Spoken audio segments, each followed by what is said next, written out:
Fascist বলি যাই বলি, সেই প্রধানমন্ত্রীর ঘরে আমি যতটুকু জানি একজন প্রতিবন্ধী শিশু ছিল। আমাদের প্রতিবন্ধী শিশুদের বাবা মারা স্বীকারও করতে চায় না যে তার ঘরে একটা প্রতিবন্ধী শিশু আছে। এই যে সমাজের যে নেগলেন্সিটার জায়গায় বাবা মা নিশ্চয়ই স্বীকার করতেন যদি এটা পজিটিভলি সমাজটা দেখতো। সমাজ কিন্তু পজিটিভলি ওইভাবে দেখেন না। সুবিধা তো অনেক দূরের ব্যাপার, পরের ব্যাপার। তো ওই জায়গাটা থেকে যদি সরকার থেকে সরকারের হ্যান্ডসগুলো কাজ না করে সিরিয়াসলি, তাহলে কিন্তু এটার আপনার অঙ্কুরেই বিনাশ হবে, যেটা হয়েছে। আপনার এর আগে আমরা ফ্যাসিস্ট বলি যাই বলি, সেই প্রধানমন্ত্রীর ঘরে আমি যতটুকু জানি একজন প্রতিবন্ধী শিশু ছিল।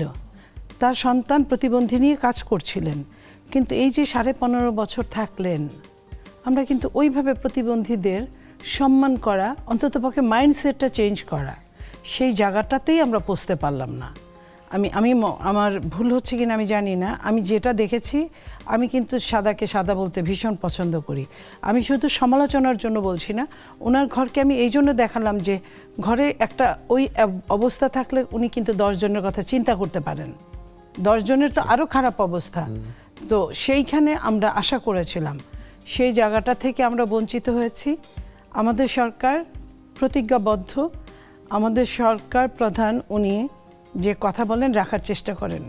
আমি ওনার বাবার থেকে মার থেকে আমি দেখেছি, আমি ওনার কাছে সেই জিনিসটা আশা করি এবং আমরা আশা করার আগেও দেখছি। যেমন নির্বাচন ইশতেহারে উনি যে কথা বলেছেন, ইতিমধ্যে উনি কিন্তু ওনার 1 মাসের আগে, ওনার দায়িত্ব গ্রহণ করার 1 মাসের আগে থেকেই উনি এগুলো পালন করা শুরু করেছেন। কোন জায়গাটা আসলে এই সরকারকে এখনই প্রায়োরিটি দিতে হবে বলে আপনি মনে করেন? আচ্ছা, প্রথমত হচ্ছে যে দেখুন, বর্তমান সরকারের প্রতিবন্ধী নাগরিকদের নিয়ে 3টা কমিটমেন্টের কথা আমি মনে করতে পারছি। একটা হচ্ছে যে আপনার তাদের পলিটিক্যাল কমিটমেন্ট, যেটা আপনার ম্যানিফেস্টোর মাধ্যমে এসেছে। দ্বিতীয় কমিটমেন্টটা হচ্ছে যে লিগ্যাল কমিটমেন্ট, আমাদের যে আইন আছে প্রতিবন্ধী ব্যক্তিবর্গের অধিকার ও সুরক্ষা আইন। তৃতীয় কমিটমেন্ট হচ্ছে যে গ্লোবাল কমিটমেন্ট, অর্থাৎ UN convention of rights of persons with disabilities. এই 3টা কমিটমেন্ট পালন করার কথা সরকার কিন্তু দৃঢ়তার সাথে বলেছে। আমি মনে করতে চাই 1 বছর আগে মাননীয় প্রধানমন্ত্রী, তখন উনি বিএনপি ভারপ্রাপ্ত চেয়ারম্যান হিসেবে প্রতিবন্ধী নাগরিকদের সাথে মত বিনিময় করেছেন এবং উনি এই কথাগুলো কিন্তু, আমি একটু সামারি বললাম, বাট উনি এইভাবেই বলেছেন যে আমরা যে অধিকারগুলোর কথা উনি স্বীকৃতি দিয়েছেন এবং বলেছেন যে উনি করবেন। আমি খুবই আনন্দের সাথে লক্ষ্য করেছি যে ম্যানিফেস্টোতে আসলে এটা রিফ্লেক্ট হয়েছে।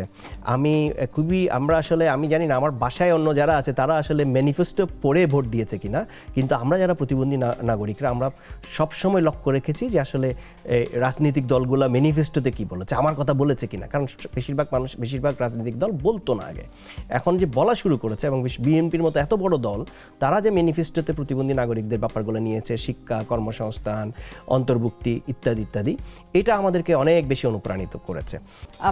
আমাদের যে ছেলেমেয়েরা প্রতিবন্ধী মানুষগুলো যারা বেকার আছে, তাদের কিন্তু সবচেয়ে বেশি সমস্যা যে ছেলেমেয়েরা ঢাকা বিশ্ববিদ্যালয় থেকে বিভিন্ন বিশ্ববিদ্যালয়, পাবলিক প্রাইভেট বিশ্ববিদ্যালয়ে পড়ছে, তাদের বাবারা মারা কিন্তু তাদেরকে অনেকের চেয়ে আরও বেশি শ্রম দিয়ে তাদের পড়াচ্ছেন। কারণ সাধারণ একটা মানুষ আর এই প্রতিবন্ধী মানুষ, দুটার মধ্যে অনেকটা পার্থক্য আছে, যেটা কিছু বোঝা যায়, কিছু বোঝা যায় না।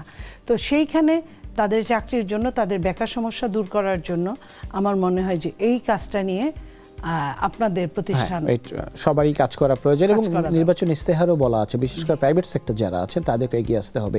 এখানে একটা ট্যাক্স রিবেটেরও সুযোগ আছে। যদি একটা প্রতিষ্ঠানে 10% বা 25 জন প্রতিবন্ধী ব্যক্তি কাজ করেন, তাহলে কিন্তু একটা বড় ট্যাক্স রিবেট। অনেকে জানেন না, অনেক এমপ্লয়ার আছেন তারা আসলে দয়ার ভিত্তিতে নিয়োগ করতে চায়, কিন্তু বুঝেই না যে এই ব্যক্তিটা আসলে অনেক প্রোডাক্টিভ। এই নতুন সরকারের যেটা বাস্তবায়নযোগ্য, আপনি যদি 2 বছর দেখেন, 5 বছর দেখেন, আসলে কোন কাজগুলো নেওয়া উচিত?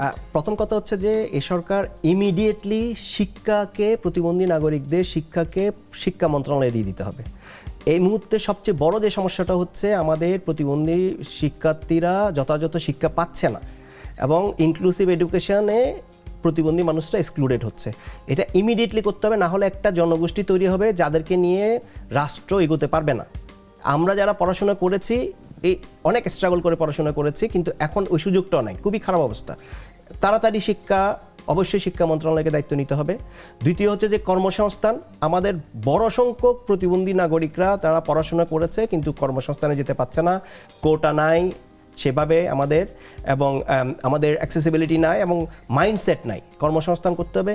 3 হচ্ছে ক্লাইমেট চেঞ্জের কারণে প্রতিবন্ধী নাগরিকরা প্রচণ্ডভাবে ক্ষতিগ্রস্ত হচ্ছে, কেউ ভাবছে না ক্লাইমেট চেঞ্জ নিয়ে যা কাজ করছে এনভায়রনমেন্ট মিনিস্ট্রি অফ ফরেন এখানে কিন্তু এমনকি ন্যাশনাল অ্যাডাপ্টেশন প্ল্যানে কিন্তু ক্লাইমেট চেঞ্জের কথাগুলো বলা আছে, কিন্তু প্রতিবন্ধী নাগরিকদের ব্যাপারটা এখন ভাবতে হবে। 4 হচ্ছে দুর্যোগের ক্ষেত্রে প্রতিবন্ধী নাগরিকদের সক্ষমতা এবং ডিসেবিলিটি ইনক্লুসিভ ডিজাস্টার ম্যানেজমেন্টের ব্যাপারগুলো আনতে হবে। 5 হচ্ছে বাজেটে প্রত্যেক মন্ত্রণালয়ে প্রতিবন্ধী নাগরিকদের জন্য আলাদাভাবে বরাদ্দ থাকতে হবে। 6 হচ্ছে যত ডিজিটাল প্রযুক্তি, ডিজিটাল ইনোভেশন, ডিজিটাল সার্ভিস আছে সেটা যাতে প্রতিবন্ধী নাগরিকরা ইন্ডিপেন্ডেন্টলি ব্যবহার করতে পারে সেটা তাদেরকে নিশ্চিত করতে হবে। লাস্টলি আমি যেটা বলবো, ম্যানিফেস্টোতে যা বলা আছে কিছু দরকার নাই। এই সরকার যদি ওনারা যে কমিটমেন্ট দিয়েছে সেটুকু আমাদের জন্য করেন, তাহলে আমার কাছে মনে হয়েছে বাংলাদেশ সাউথ এশিয়াতে মডেল হবে।